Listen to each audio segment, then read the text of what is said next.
ধনতেরাস এমন একটা উৎসব বা এমন একটা দিন, যেই দিন বেশিরভাগ মানুষজন তাদের ধন সম্পত্তি বৃদ্ধি এবং সংসারের সুখ শান্তি কামনা করে ঈশ্বরের কাছে।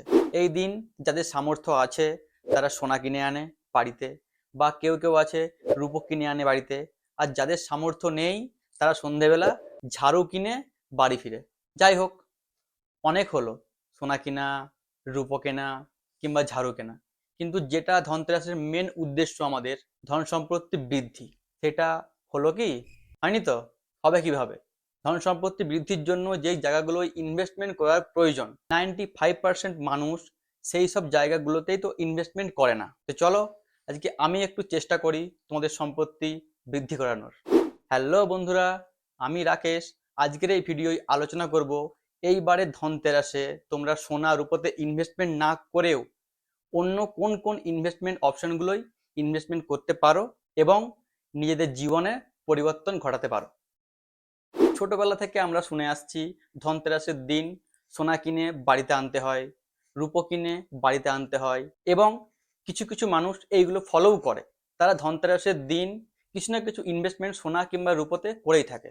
কিন্তু একটা জিনিস ভালো করে লক্ষ্য করলে তোমরা খেয়াল করবে, যেই সমস্ত মানুষগুলো সোনা কিংবা রূপো কিনে আনছে তাদের সুখ সমৃদ্ধির জন্য বা সম্পত্তি বাড়ানোর জন্য, তাদের সমৃদ্ধি হোক আর না হোক, যেই সমস্ত গহনার দোকানের মালিকরা তাদেরকে ওই সোনা কিংবা রূপো বিক্রি করছে, তাদের কিন্তু সমৃদ্ধি হতেই থাকছে। আরো ভালো করে তোমরা লক্ষ্য করলে দেখতে পাবে, যেই সমস্ত সোনার দোকানের মালিকরা সোনা বিক্রি করছে, বা যেই সমস্ত মাল্টি মিলিয়ন ডলারের কোম্পানিগুলো আমাদেরকে সোনা রূপা বিক্রি করছে এবং বড় বড় সেলিব্রিটিদেরকে দিয়ে আমাদের সামনে বিজ্ঞাপন দিচ্ছে, সোনা কিনলে 40% ডিসকাউন্ট, ডায়মন্ড কিনলে 50% ডিসকাউন্ট, এক্সচেঞ্জ অফার, এই সমস্ত কিছু করে করেই ওই সমস্ত কোম্পানিগুলো কোথা থেকে কোথায় পৌঁছে গিয়েছে। সেটা সেনকো গোল্ড হোক, মালাবার গোল্ড অ্যান্ড ডায়মন্ড হোক, কল্যাণ জুয়েলার্স হোক, কিংবা আমাদের সবার ফেভারিট ট্যানিস্ক হোক। এই কোম্পানিগুলো 10 বছর আগে কত ছোট ছোট কোম্পানি ছিল, কিন্তু এই 10 বছর বা 15 বছরের মধ্যে এতটা পরিমাণ তারা গ্রোথ পেয়েছে যে তারা আজ পুরো ইন্ডিয়া জুড়ে লিড করছে। আর যেই সব ব্যক্তিরা ওইসব দোকান থেকে সোনা কিনে এনেছে, তারা 10 বছর আগেও যেইখানে ছিল আর এখনো সেই জায়গাতেই আছে। এটা কেন হচ্ছে জানো? কারণ আমরা বাঙালিরা ধনতেরাসের মানেটাকেই আমরা ঠিক করে বুঝতে পারিনি। আমাদের আশেপাশের লোক ধনতেরাসের দিন যেটা করে আমরাও সেটাকেই ফলো করি। দেখো, ধনতেরাসের মানে হলো ইনভেস্টিং। আরো ভালো করে বলতে গেলে একটা নির্দিষ্ট দিনে ডিসিপ্লিন ভাবে ইনভেস্টমেন্ট। এবার যারা ঝাড়ু কিনে এনে ভাবছে যে তাদের সম্পত্তি বৃদ্ধি পাবে, তারা বড়লোক হয়ে যাবে, এটা তো কোনোভাবেই সম্ভব নয়। কেননা ঝাড়ু কোনো ইনভেস্টমেন্ট অপশনই নয়, এটা শুধু একটা মনের শান্তি যে আমরা ঝাড়ু কিনে নিয়ে বাড়ি যাচ্ছি ধনতেরাসের দিন, আমাদের সম্পত্তি বৃদ্ধি পাবেই পাবে। কিন্তু এইটা কোনোভাবেই পসিবল নয়। আর দেখো, আমি যে বারবার বলছি ঝাড়ু কিনে আনে ঝাড়ু কিনে আনে, তার মানে এটা নয় যে সমস্ত মানুষরা ঝাড়ু কিনে আনে সোনা রূপা কিনতে না পেরে আমি তাদেরকে ছোট করছি বা তাদেরকে অপমান করছি। না না, আমার মানে একদমই এটা নয়। আমি শুধু ওই সমস্ত মানুষদেরকে বোঝাতে চাইছি যে ওই যে 50 টাকা 100 টাকা দিয়ে তোমরা ঝাড়ু কিনে আনছো, ওই টাকাটা তোমরা যদি ডিসিপ্লিন ভাবে একটা ভালো জায়গাতে ইনভেস্টমেন্ট করো, তো তোমাদের জীবনে অবশ্যই পরিবর্তন ঘটবেই ঘটবে। দেখো, যদি কোনো ব্যক্তি প্রত্যেক মাসে মাত্র 500 টাকা করে এসআইপির মাধ্যমে মিউচুয়াল ফান্ডে ইনভেস্টমেন্ট করে, 20 বছর ধরে যদি এটা করতেই থাকে কন্টিনিউ ভাবে, তো 20 বছর পর ওই ব্যক্তির কাছে 10 লক্ষ টাকা জমে যাবে। মন ভরলো না 10 লক্ষ টাকা শুনে? আর একটু শোনো, ওই ব্যক্তি যদি ওই ইনভেস্টমেন্টটাকে আরো 10 বছর কন্টিনিউ করে, অর্থাৎ 30 বছর পর্যন্ত প্রত্যেক মাসে 500 টাকা করে এসআইপি করে, তো 30 বছর পর ওই ব্যক্তি 50 লক্ষ টাকার মালিক হয়ে যাবে।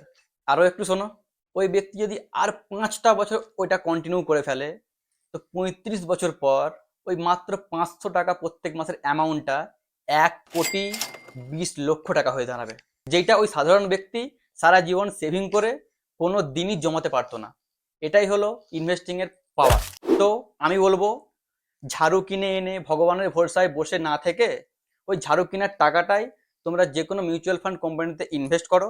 ভগবান তোমাদেরকে বড় লোক বানাবে কি বানাবে না সেটা তো আমি বলতে পারবো না, কিন্তু এটা বলতে পারি তোমাদের ইনভেস্টমেন্ট তোমাদেরকে অবশ্যই সুপার রিচ বানাবেই বানাবে এবং তোমাদের জীবনে পরিবর্তন আনবেই আনবে।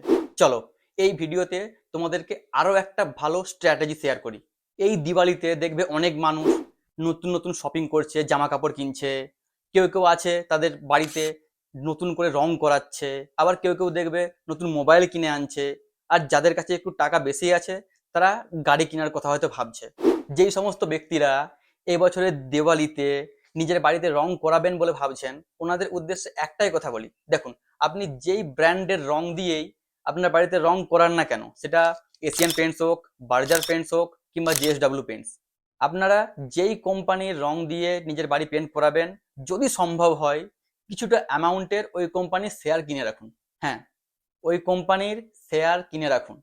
10 বছর পর আপনার বাড়িতে রং থাকুক বা উঠে যাক, আপনার ইনভেস্টমেন্ট অ্যামাউন্ট আপনাকে এতটা রিটার্ন দেবে যে সেই রিটার্ন থেকে আপনি ওইরকম 10টা বাড়ি আরও রং করে ফেলতে পারবেন। আর যারা এই দিওয়ালিতে নতুন মোবাইল কিংবা নতুন গাড়ি কিনবে বলে ভাবছো, তাদের উদ্দেশ্যে বলি, দেখো, তোমাদের যেটা বাজেট গাড়ি কেনার জন্য কিংবা মোবাইল কেনার জন্য, যদি সম্ভব হয় তার অর্ধেক বাজেটের মধ্যে তোমরা মোবাইল কিংবা গাড়ি কেনো। যদি তোমার মোবাইল কেনার বাজেট 50,000 টাকা হয়, সেটা 25,000 টাকার মোবাইল একটা কেনো এবং বাকি 25,000 টাকাটা ওই মোবাইল কোম্পানিরই শেয়ার কিনে রাখো। একটা দারুণ উদাহরণ দিই, বোঝো। 2015 সালে, আজ থেকে 10 বছর আগে, যখন অ্যাপেল 7 লঞ্চ হয়েছিল আমাদের ইন্ডিয়াতে, তার প্রাইস ছিল মোটামুটি 70,000 টাকার মতো।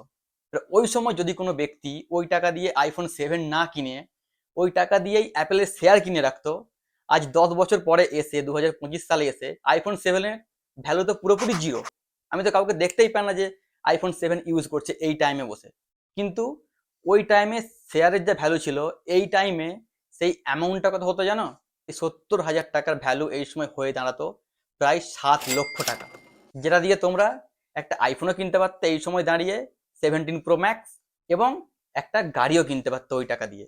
এটাই হলো ইনভেস্টিং এর পাওয়ার। তো যদি সম্ভব হয় তোমাদের অর্ধেক অ্যামাউন্ট দিয়ে মোবাইল কিংবা গাড়ি কেনো এবং বাকি অ্যামাউন্ট দিয়ে ওই মোবাইল কোম্পানির কিংবা ওই গাড়ির কোম্পানির শেয়ার কিনে রাখো।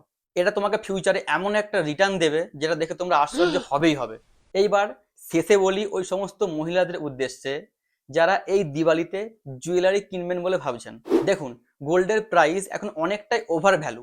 এই সময় গোল্ডে ইনভেস্টমেন্ট করা মানে অনেকটাই হাই রিস্কে ইনভেস্টমেন্ট করা। এই সময় গোল্ডে ইনভেস্টমেন্ট করে আপনারা অনেক ভালো একটা রিটার্ন নাও পেতে পারেন, কেননা গোল্ড এমন একটা জোনে এই সময় রয়েছে, যে কোনো সময় গোল্ডের প্রাইস একটা কনসলিডেশন জোনের মধ্যে চলে যেতে পারে। কেননা বিগত 2-3 বছরে গোল্ডের প্রাইস এতটাই বেড়ে গিয়েছে, এই জায়গা থেকে গোল্ডের রিকভারি করা অনেকটাই কঠিন। তো যদি একবার কনসলিডেশন জোনে চলে যায় গোল্ডের প্রাইস, সেখান থেকে 5 বছর কিংবা 7 বছর গোল্ডের রিটার্ন নাও আসতে পারে। তো আমি বলি কি, যেই অ্যামাউন্টটায় আপনারা গোল্ডের জুয়েলারি কিনবেন বলে ভেবেছেন এই বছর, ওই অ্যামাউন্টে চলুন না একটা খুব ভালো একটা মিউচুয়াল ফান্ড কোম্পানিতে লামসাম করে দিই। 10 বছর পর আপনারা পার্থক্যটা বুঝতেই পারবেন যে গোল্ডের প্রাইস কোথা থেকে কোথায় গিয়েছে আর আপনার মিউচুয়াল ফান্ডের ভ্যালুটা কতটা হয়েছে। সত্যি বলছি, কম্পাউন্ডিং এর এফেক্ট যদি একবার বুঝতে পেরে যান, আপনারাও মিউচুয়াল ফান্ডের ফ্যান অবশ্যই হয়ে যাবেন। যাই হোক, অনেক কিছু বলেছি, যার যেমন সামর্থ্য সে সেই জায়গাতে ইনভেস্টমেন্ট করুন। কিন্তু ধনতেরাসের যেটা মেন মোটিভ, মূল আমাদের উদ্দেশ্য ইনভেস্টিং, এটা কিন্তু কোনো মতেই মিস করবেন না। যতটুকু সামর্থ্য সেই অ্যামাউন্ট দিয়েই ভালো ভালো অ্যাসেট ক্লাসে ইনভেস্টমেন্ট করুন। ঈশ্বরের কাছে প্রার্থনা করি এই দিওয়ালিতে সবার বাড়িতে সুখ সমৃদ্ধি আসুক।